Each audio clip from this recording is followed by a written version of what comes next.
You could say that there are different kinds of truth that we could use to build into someone's life. Like a challenge. Like a challenge. Now, challenges are hard.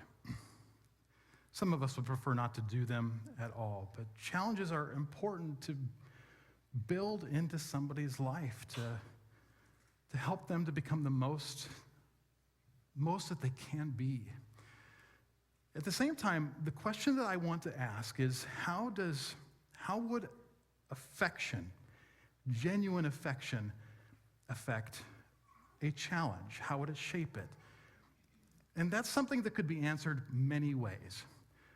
What I want to lean into today is just one way. How can affection affect the discerning of our timing when it comes to a challenge? How can it help us discern the right time when to challenge somebody? And I have 3 questions. Well, I'll get to that in a second, but I think a good way to set it up is a well-known comedian actually had some really poignant advice. He learned to ask himself before he said something difficult to somebody 3 questions. Does it need to be said? Does it need to be said by me? And does it need to be said by me now? And then he said it only took him 3 marriages to figure that out. Well, I think if Paul had a similar set of questions, here's the questions that he might have asked. First, who am I sharing this truth with? Who am I sharing this truth with? And then, how far along are they? How far along are they? And then lastly, what's my relationship with them? What's my relationship with them like? Well, let's start out with the first one. I don't know if you noticed in what we read, but did you notice who Paul is talking to? He's talking to people inside the believing community, and he's telling them to speak the truth in love to those inside the believing community. Insiders. Now, it is good and it is important to discuss our values and share the beauty of this life with those outside of our community in humble, cordial conversation. That's an important thing to do. Paul also knew that you cannot build common expectations off of different values. So very clearly he says to followers of Jesus that if outsiders haven't said yes to Jesus, then we can't expect them to live with the same expectations that we hold of ourselves. It clearly says that in 1 Corinthians 5. Common expectations come from shared values. So the first question that we should ask ourselves is, who am I sharing this with? The second question that we can ask ourselves is, how far along are they?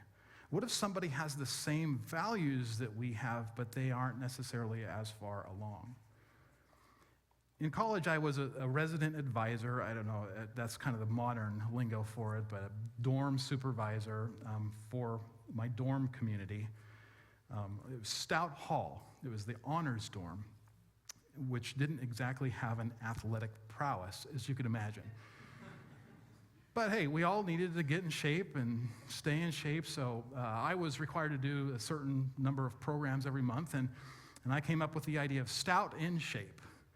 And we were going to just get outside and run around the campus and do it once a week for a few weeks and see if it would jumpstart people in a healthy direction.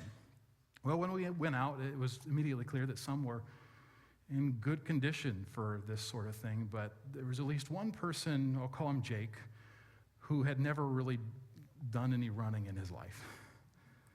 So you could see right away that the pack was starting to separate. And I had a heart for Jake because I was once in Jake's shoes too, so I decided to hold back and just run with him. Keep pace with him where he was at. Now, what would have happened if I had just run at the front of the pack with everybody and left Jake behind? Or what would have happened if we didn't invite Jake to come at all? Both of those things would have been negative. When we think about the truth that we share, it can be really helpful to first ask ourselves, where is the person at? And I know that we can't always discern that, but if we want to be a part of their journey, if we want to build into their lives, it's going to help us a lot if we meet people where they're at. Because when we meet people where they're at, we all get to move together. We all get to move together. The last question that we could ask when we think about a challenging truth is, what kind of a relationship do I have with this person before sharing? I'll never forget the letter that a mom wrote one of my friends in college. And it was a letter that questioned his decision on an engagement and whether this was the right person that he should be marrying. This mom had concerns. It was a mom in his church. And I knew him personally, and there was some debate about whether the decision was the best decision, and I could understand where the concerns were coming from. But here's the thing.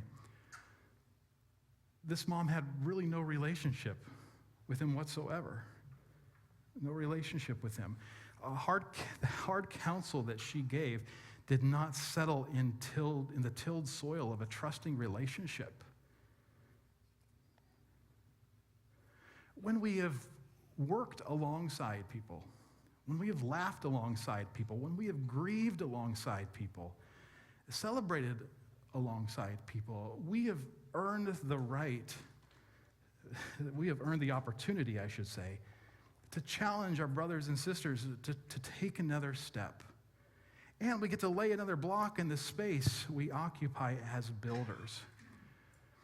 Walking with people in every aspect of life gives us the opportunity to build in tough places. To build in tough